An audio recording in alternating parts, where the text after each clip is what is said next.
We know wildfires can happen any time of the year here in Texas, but we specifically want to focus on last year's fire season. Joining me now is Aaron O'Connor with the Texas A&M Forest Service. Thank you so much for joining us today, Aaron. Let's jump right into it. How did we do last year? What were some of the highlights and the lowlights?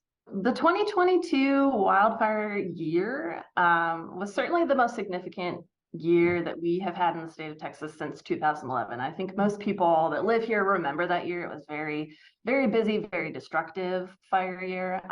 In 2022, we saw about 12,400 wildfires that burned a little more than 650,000 acres across the state. Multiple days of fire activity, really busy for both the local fire departments and the state of Texas as far as response. That 12,400, is that more than a normal year, at normal? Give me some perspective on that. Definitely above normal.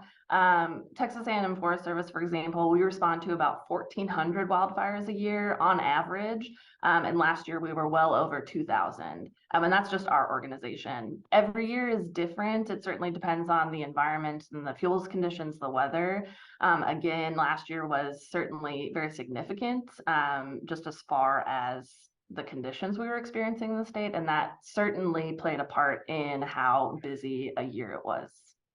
Was there a certain part of the state that saw more fire activity than the other? I know here in Central Texas, I mean, we're still battling some pretty severe drought conditions. We had 224 out of the 254 counties that experienced wildfire last year. So it was pretty much across the state. As far as impacts go, people and property, I mean, how did we do there? So 2022 was certainly an impactful year. Overall, there was about 411 homes that were destroyed throughout the wildfire year. On the other hand, we saved about 8,200 homes. Some of those fires were burning very close to communities, burned through communities, unfortunately. We also had 3 deaths that were associated with wildfires and various injuries throughout the year. Most of those were heat related, just with the conditions, but definitely a busy, impactful year.